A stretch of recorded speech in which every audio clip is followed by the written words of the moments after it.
Welcome back, St. Lucia, to this, our Creole edition of Healthwise this evening. Of course, it's the week leading up to Journée Kweyol. So we're in our Creole guest show. Look, Amanda King, cute little shirt. Let's see it with my corsage. Let's show Amanda King.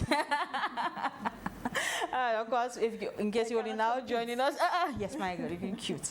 Now joining us this evening, we are discussing, well, principally rheumatoid arthritis, but Dr. King also would have touched on some other arthritides, which can affect the general population that can mimic rheumatoid arthritis. So we will, well, we can't use the lines this evening, but you could send us your messages if there's anything you need, would like me to ask Dr. King, or anything you need clarified. You could send that message to 485-2116. That's 485-2116. Remember, don't call that number. I won't be able to take that call, but you could send that message via WhatsApp to 485-2116, and we will try to get that clarified for you. So before the break, Dr. King, you were, and we need to talk a bit about Vive Bien and what we do there and the importance of that. But let's just touch on osteoporosis for a short while before we show St. Lucia some of the images that we have of what those pathologies could possibly look like. Osteoporosis that everybody hears about a lot of. What is that? What's going on there? Oh, you do? Because it's a silent disease, and that seems people are not really taking it on at all. So it's good to know you're hearing about it. Well, I watch TV and there are lots of ads about women. Yes. Well, the thing is that it's something that West Indians, St. Lucians used to think only affected little old white ladies. Yes. And I think we should show the image. It's called image, Kalila. That's the image. That's the image of, it's a deformity that's... Well, the image is actually just showing when we did a free health screening at Tapion Hospital in oh, not that one. That's just the arthritic foot, but the one that just says IMG 4987. Right. So we looked at the bone density using ultrasound, which is a screening method, right? And this is the data that came out of that, where people from all over St. Lucia came and got their bone density done. And looking at it, there were 222 females over 50. And this is what it was. 20.7% had osteoporosis, which means a T-score by WHO of less than -2.5.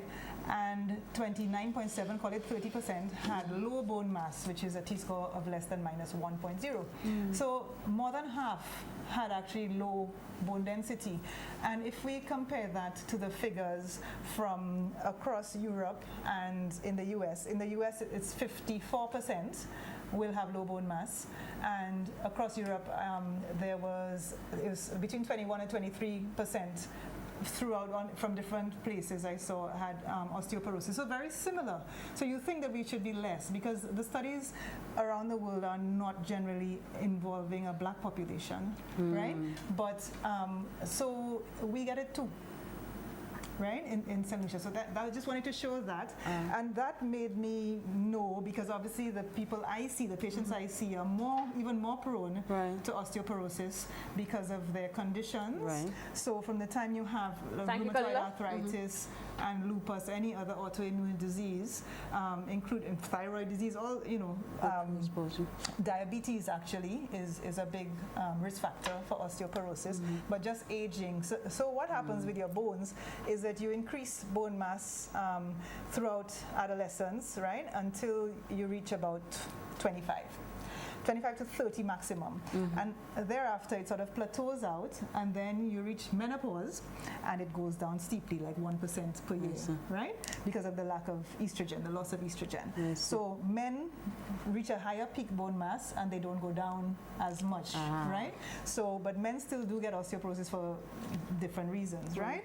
So yeah, it's important to be looking at it, and what we really want to do is to prevent, because 1 in 2 to 1 in 3 women over 50 will have osteoporotic fractures. And I saw a study in Venezuela, which was from 1995, but they said 17% of those who had hip fractures died within 4 months of having a hip fracture.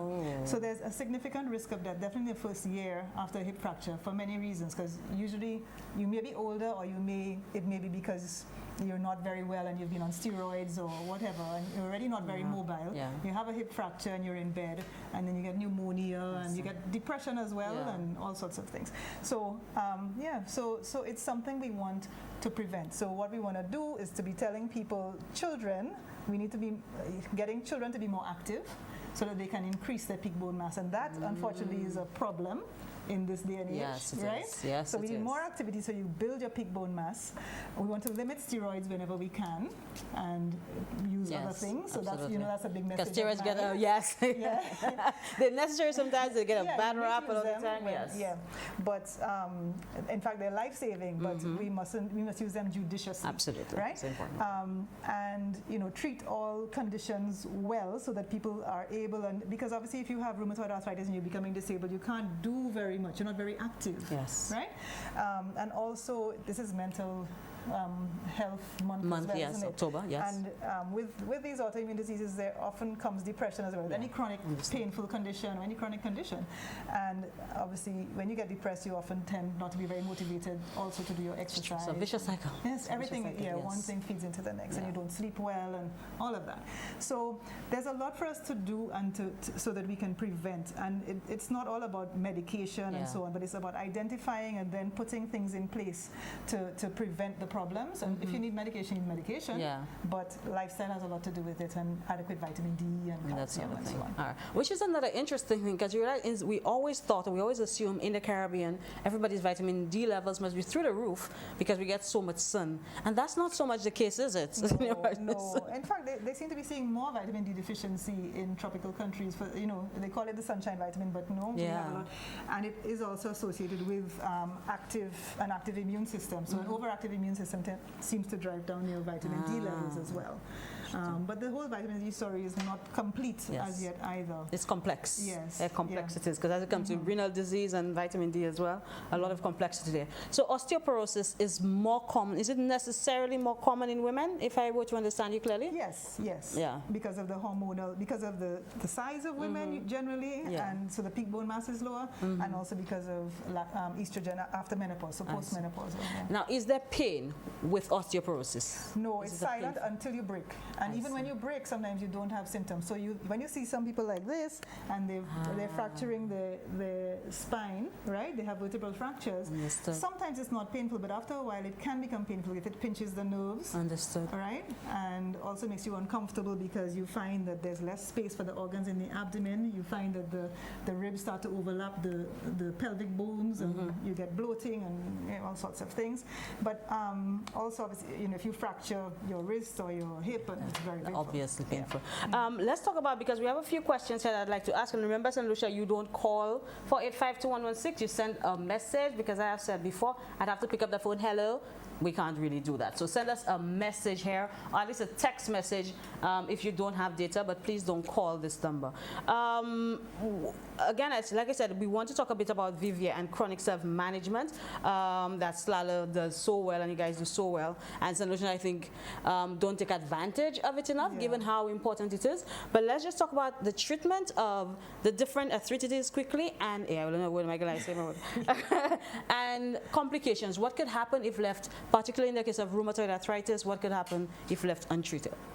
Okay, so you want specific treatment of rheumatoid arthritis, drug treatment. Yes. So what we do is we often use prednisolone as a steroid as bridging therapy because it's a good anti-inflammatory, and a low dose is enough, like 5 milligrams. Okay. So a lot of our GPs are using 40 and all sorts of, and the patient feels so much better. Yes. But you get the long-term osteoporosis, diabetes, effects of etc. steroids. Yeah. Right? So treating one thing, you could get something else. So you have to be careful with that. So actually low dose works within a few days to help with pain, and as well as painkillers and so on, and rubbing, and we use splinting, and there's lots of non-medical things too. But in terms of the specific treatment, we do need to use disease-modifying drugs. So there are the conventional drugs. The gold standard is methotrexate. So we use. She mentioned that in the video. She did, right? I was surprised she was still on steroids after all this time, but she shouldn't be.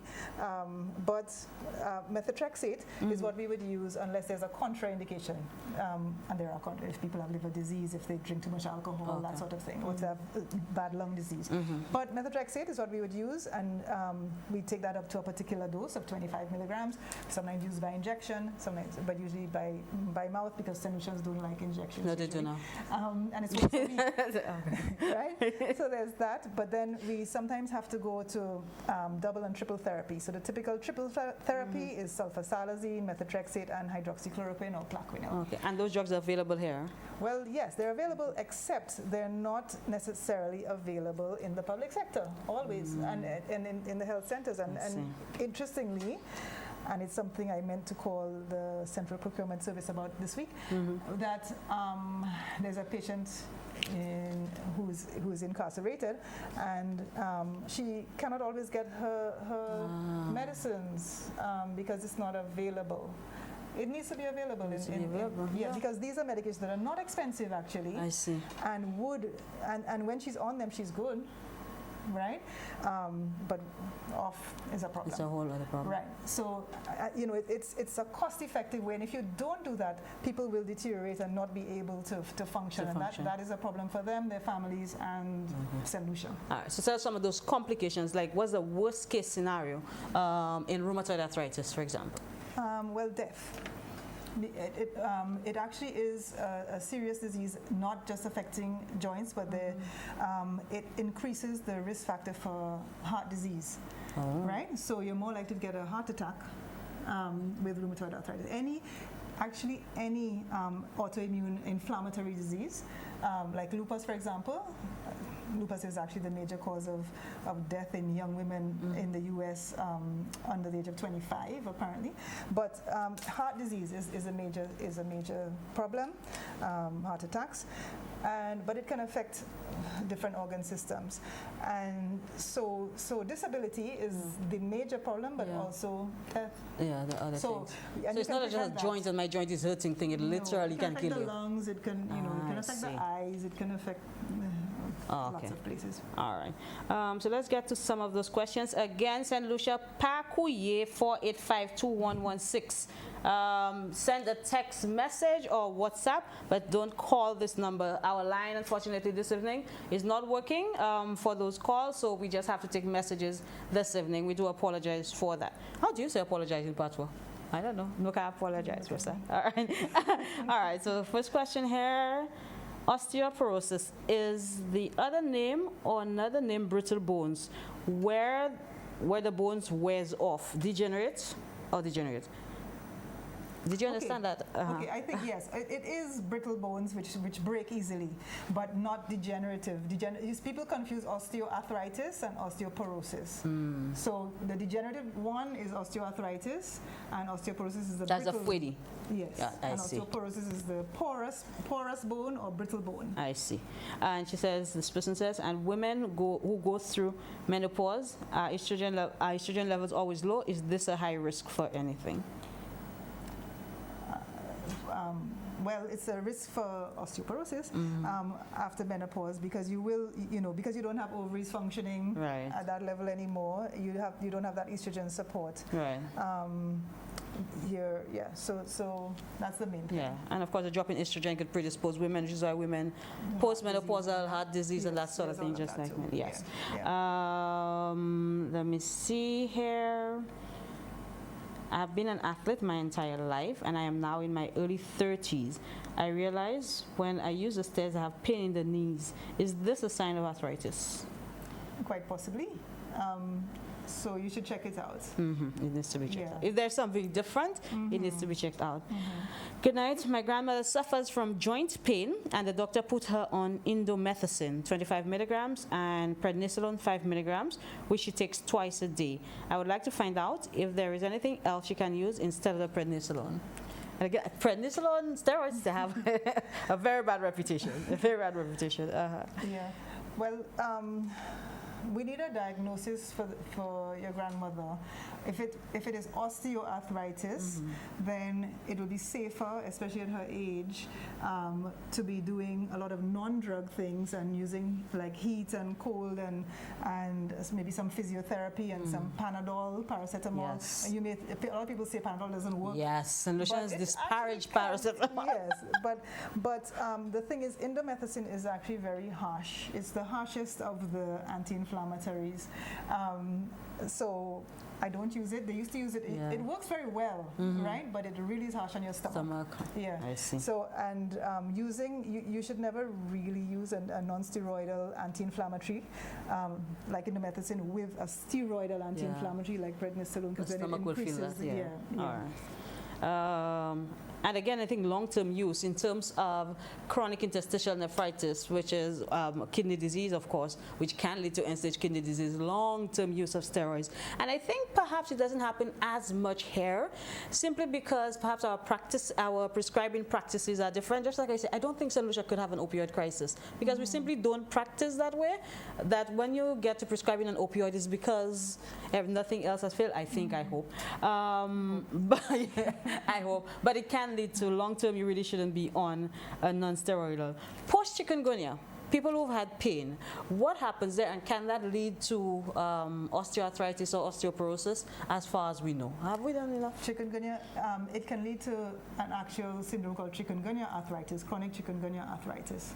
So most people will get better by 2 years. You know, sometimes they say, wait 2 years if it's not getting better, but it can become chronic. Okay. And I certainly have seen people who have had chikungunya, proven chikungunya, who developed rheumatoid arthritis with anti-CCP and rheumatoid factor positive and everything, fulfilling criteria for rheumatoid arthritis. All right. Would that normally older people necessarily or younger people?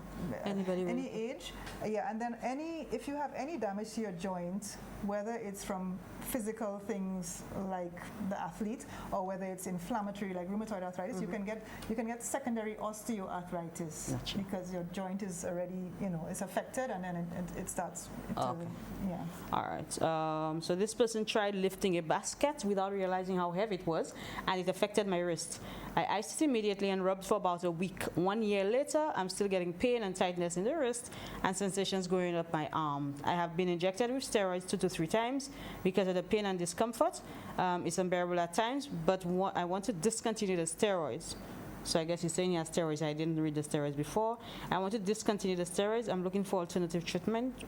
What are the options? You need to see your doctor and Absolutely. get a good diagnosis of what it actually is. Yes. Yeah, and take it from there. Yes.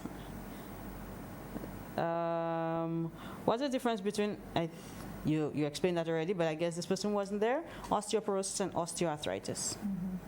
Oh, you want me to say? Yes, somebody's asking. All right, sorry. Okay, so osteoporosis You want me to say? You're too funny. Osteoporosis is thin bones, which lead to fractures, breaking of bones.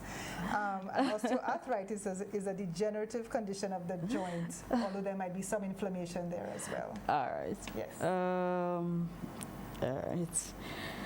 Good evening, very enlightening program. Quick question, Dr. King. When I was a kid, I spent quite a long time at Sufra Hospital with a leg condition. My left leg was always getting swollen. When I was 17, I was diagnosed with resolved osteomyelitis. Now I have plantar fasciitis. Is that linked to the leg condition? I work in law enforcement and wear hard shoes, and the pain is worse. What can I do to resolve the problem?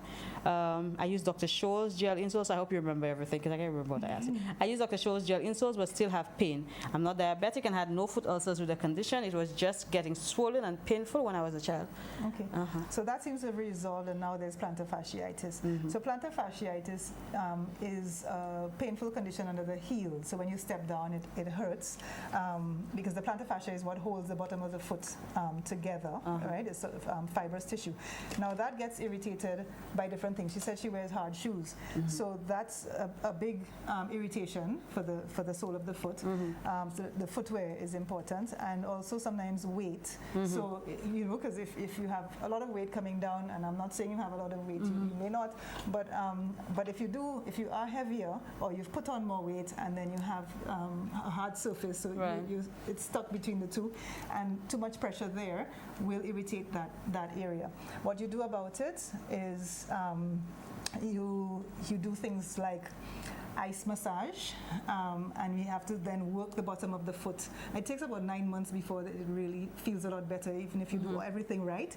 But there are different things, using marbles, using hand towels, using a golf ball to massage it, using TheraBand and stretching the bottom of the foot, pulling it up. All of that helps it a lot. And sometimes you can inject it, but actually the studies are saying that, although I find injections work well, the studies are saying that maybe after a year or so, it's not really making as much difference as you think. So, yeah. All right. So you mentioned different medications for rheumatoid arthritis. Does it have to be lifelong, or does the person eventually go off those medications? So often yes. So they are doing more studies now on, and solutions to their own studies because they come off the medication. Yes. We're special. That's what everybody actually is, not only solutions. But yeah. Okay. So, but what they say is that sometimes you should wait at least a year in remission, and we classify remission now the same way diabetics will do a hemoglobin A1C, and you know what a blood pressure should be. Well, now we have a figure we can give. It's called, one of them is called a DAS28, Disease Activity Score of 28 joints. So we like to tell people to know their DAS, right? So we teach people to know their DAS. Right. And we're looking for a DAS28 of less than 2.6 to be remission. And yeah, so if you're in remission for over a year, then we can look at reducing the medication. But if you come off, like methotrexate, for example, you come off your treatment and then you relapse, it's more difficult sometimes to gain control again.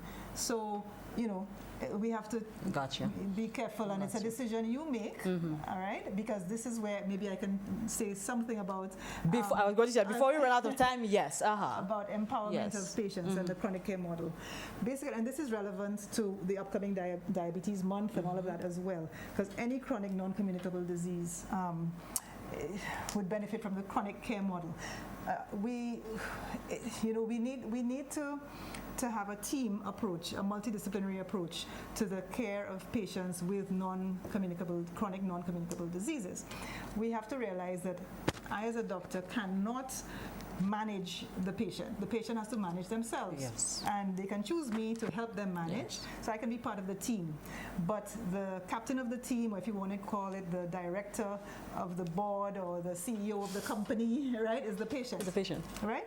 And you get the people, you surround yourself with the best people. So you need your general practitioner, you need your rheumatologist if we're talking about a rheumatic condition.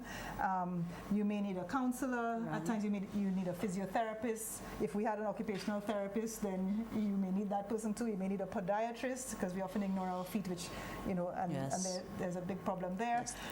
You may need the orthopedic surgeon. You may need the nephrologist. If that, there are people you may need and you may call upon to be part of your team. And it's not a case, because I think solutions tend to have this misconception that you all doctors just sending people to your friends, you all could make money, and that is not the case at all. No, because in the UK, they do this shared care thing, which is what I try to do in Solution, and patients accuse me of trying to get rid of them. Yes. But right? Why don't I want to see them? No, I just want you. And it's so important, because there's also one of the problems is people with rheumatoid, for example, and other conditions have comorbidities. So, they may have high blood pressure, diabetes, etc. And we also need to be doing pap smears. We need to be, looking after everything. Yes. And so it's important to have a general practitioner who is going to do that and direct and help you direct the show as well. But your rheumatologist has a place. So,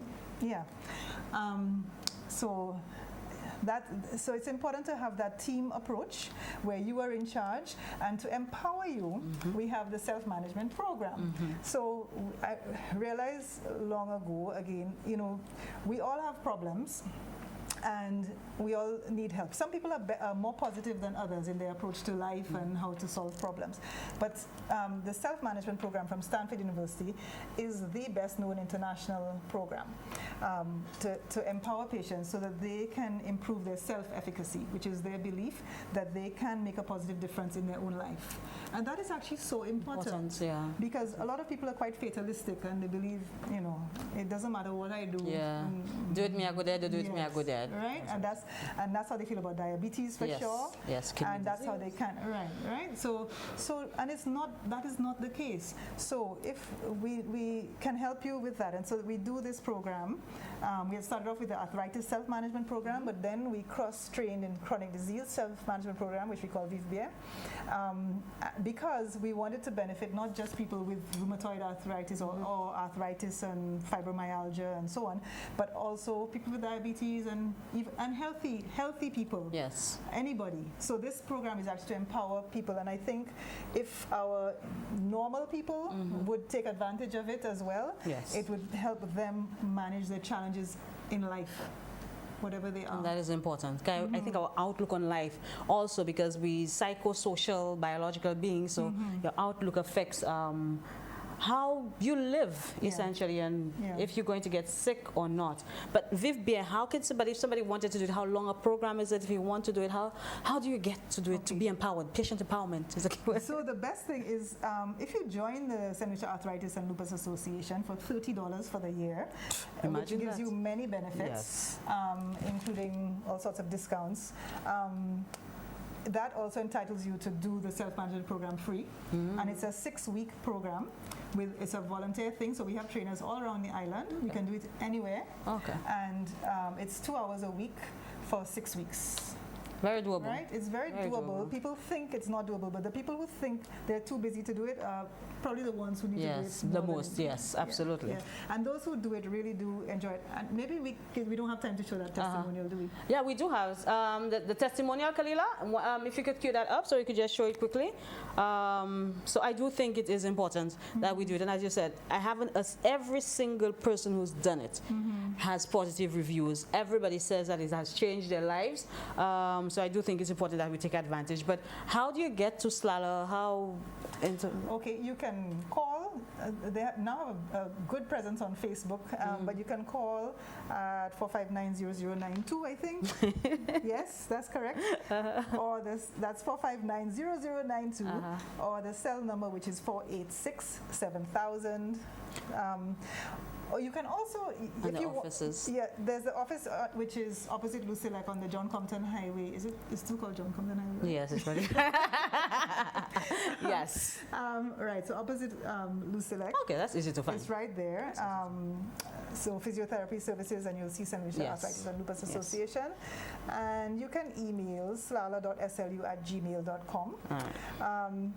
You can get it through my office too, because we'll facilitate you doing that. But those are the ways to contact. So VIVBIA, when you did, Kalila, you got that testimonial? Okay, let's just show that quickly before we run out of time this evening. Everything seems to be on the program. Looks like things that I have already learned in managing business, managing farm, managing the home, managing a classroom. What am I doing here? And as we started unfolding, I realized that I have never made time to manage myself. So a very short testimonial there, but again, it is what it is about. You get to manage yourself, take ownership of your own health, and it's something we try to tell solutions. Somebody else can't be responsible for your health. It has to be you taking ownership of your health. Dr. King, we have very, very little time left, and I do have to give you some time to say your last words, but let me just ask these last few questions that we have here, because those people will be very disappointed. Would a shoulder replacement eventually cause bone disease? If there's shoulder replacement, does that eventually cause disease to the neighboring bone? I assume it's replacing the skin. Should not. Shouldn't. Okay. Off and on, I experience stiffness in my knuckles. No pain, but I have to crack my fingers to relieve the stiffness. Could that be a sign of rheumatoid arthritis? It's possible, but it might be osteoarthritis as well. So if you have morning stiffness lasting more than half an hour to 1 hour, and there's swelling and tenderness, the squeeze test is positive, then that's likely. But if not, if there's no sign of inflammation, it's just feeling a bit stiff, maybe not. But I would say if one is not sure, you should check it out. The squeeze test, again, describe to us, how am I doing the squeeze test? You squeeze across the knuckles. Across the knuckles. Yes. That's it. And if that is very tender, that's tender. You have to get it checked out. No. If it's not meant to be tender. No. All right. Let me see this the rubbing. You know how the older people would talk about rubbing and that would make everything so much better. Is that recommended? Yes, why not? So you can. Using anti-inflammatory gels, the different fixtures and so on, that can help. Fixture, my girl, you know that one? They can help. They can help. Okay. So as I expected, because I was going to tell you, you need to give the contact information in your radio personality voice. So somebody is asking you to repeat it, and after you repeat the contact information for Slala, where St. Lucians can do, get the contact to do Viv Bien. Just your last words to St. Lucia before we end this evening. Okay. All right, I have to give the contact information. I'm going to try. Okay. So to contact the St. Lucia Arthritis and Lupus Association, you may call 459-0092 or I'll say that again. 459. That's how you do it. Okay. To contact Slala, you may. Okay, where is it? You may call 459-0092. I'll say that again. 459-0092, or call us at cell number 486-7000. 486-7000. Who thought I could speak slow? My God, learn it. Or email us at slala, slala.slu@gmail.com. That's slala.slu@gmail.com. You could also contact Slala on Facebook. As Dr. King said, they have a very active presence on Facebook. So I think just Slala, St. Lucia Arthritis and Lupus Association. You can find them on Facebook, and that's another way to contact them. The office hours are Mondays, Wednesdays, and Fridays, 9 a.m. to 3 p.m. And again, annual membership fee $30. That is less than, I don't even know anything that costs that little in St. Lucia. That's, 20 less cents per day. And the membership, of course, is for 1 year. So, Dr. King, before the quick question here, which is not necessarily pertinent, the person who asked about your husband who has sugar and pressure and his feet are getting big, you need to see your doctor. Bottom line. There are multiple reasons that could get that, because I don't think that would necessarily be arthritis, just so we answer that question. So, last words, Dr. King, with your pretty top. What color are your eyes? I do not understand the color of your. What color do you say your eyes are? Hazel. Hazel? Okay. Greenish. I don't know. All right, last words before we end this evening. Okay. Actually, I just want to thank. I think I've said enough. I just want to thank you. I think you're doing a wonderful job with this program with the St. Lucia Medical and Dental Association. Aww. So, and thanks for having me. It did not take 3 years. You're very elusive. So I want to thank you for that. And I want to thank all the people who have helped us in terms of Slala. From the beginning, we founded Slala in 1997, and that was mostly me and a lady called Marilyn Lang, who now lives in Canada. Her daughter had juvenile idiopathic arthritis from the age of 7, and then she subsequently developed rheumatoid arthritis after she left here, actually. But yeah, so her and all the people from the beginning, I'm going to forget people's names if I start, and I don't want anybody to be offended, but there's so many people who helped us. And one I do want to mention for sure is Mother Mariana, who recently died. Her funeral is next week. But she is the one with her Benedictine nuns who helped us with many years of Valentine's dinners to raise funds. And because of her help, we were able to actually start Viv Bien, because it wasn't a cheap process. We had to pay about $50,000 or something to actually get the original trainers from Stanford to come down, and we had the British High Commission help us as well, and other people, lots of help. But Mother Mariana and the nuns helped us, and they've done workshops there for us, more Viv Bien programs, lots of things to help us. So I just may she rest in peace. And she really helped us out. So I want to thank her, and then I want to thank all the past presidents of SLALA who took their time and put their energy into doing this. Because volunteering and doing work with NGOs doesn't always feel like like you get a lot of thanks for it necessarily, but you all have always done a good job, and the current executive is a wonderful executive of young people. It'd be nice if we could actually show them. Can we show them? Let's see our SLALA people, Kalila. I think they're in the purple t-shirts, the lupus, there's no lupus t-shirt. That's the lupus one, but then there's another one with the executive. Let's just see a picture of our executive of SLALA before we end this evening. So that's... Yes. All right. So you've got the President Jermina on the left there, and you've got Michelle Norbert, who is the treasurer. Are you the treasurer, Michelle? Yes. Michelle, no, she's the secretary. Oops. And the vice president is Shawnette, who's in the middle. Yes, that's a Facebook girl. That's a Facebook girl. The treasurer is Margaret Rudder Mitchell, and she's been helping us for years, and she's wonderful. And Cecily is all the way to the right at the back. In the blue? To our right, in the blue. She's assistant secretary treasurer. The PRO is Jenny Isaac, Louise, and floor members Emma Bernard Joseph, Nancy Gomez, who you see in the middle at the back, and the tall one. No, Nancy's purple shirt. Yes, and Crystal, who is the tall one. So thank you so much to you all, and to our patron, which is Mrs. Joyce Destang. There's so many people to thank. I am ever grateful for what you all do, and the people of St. Lucia benefit, and thank you so much. Absolutely. Oh, that's your Oscar speech. That's a beautiful speech. Thank you. For violence for you. Thank you, Dr. King, for being here. Thank you. This indeed was very enlightening, very informative. We hope to have you back here in the not too distant future. St. Lucia, merci pour rester avec nous pour programme ça osoya moi espérer ou apport un chai ça Dr. Amanda King Greenwich parler about ex on a problème zo ka fait mal puis o ka vingo on pour ouais docteur ex docteur a dit on pour l'autre docteur ça c'est pour bien et on pour un spécialiste pas just pas aller because of figure moi pas aller ouais docteur est important pour aller. Again, take this opportunity to wish everyone a bon journée Kweyol. Good journée Kweyol. Do not drink and drive. The number of accidents on our roads, unacceptable. The violence, unacceptable. So don't drink so much that you lose your faculties and you just become overly aggressive for no good reason.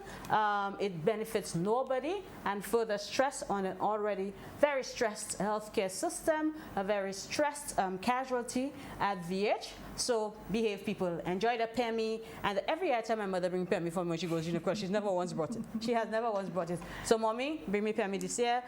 Enjoy the food. Don't overdo it. If you know you're diabetic, obviously don't overdo it with the sweets, the salt. I mean, St. Lucian cuisine, Journée Kweyol, it is a wonderful time for everybody. Those going to Dominica for World Creole Music Festival, get there safely. And in the same way, don't overdo it. It's our sister island, Dominica. So St. Lucians, again, thank you for staying up with us this evening. And we invite you to catch a rebroadcast of this episode on Sunday at 1 p.m. And we invite you to join us next week, Wednesday, for another live episode of Healthwise. Bye-bye.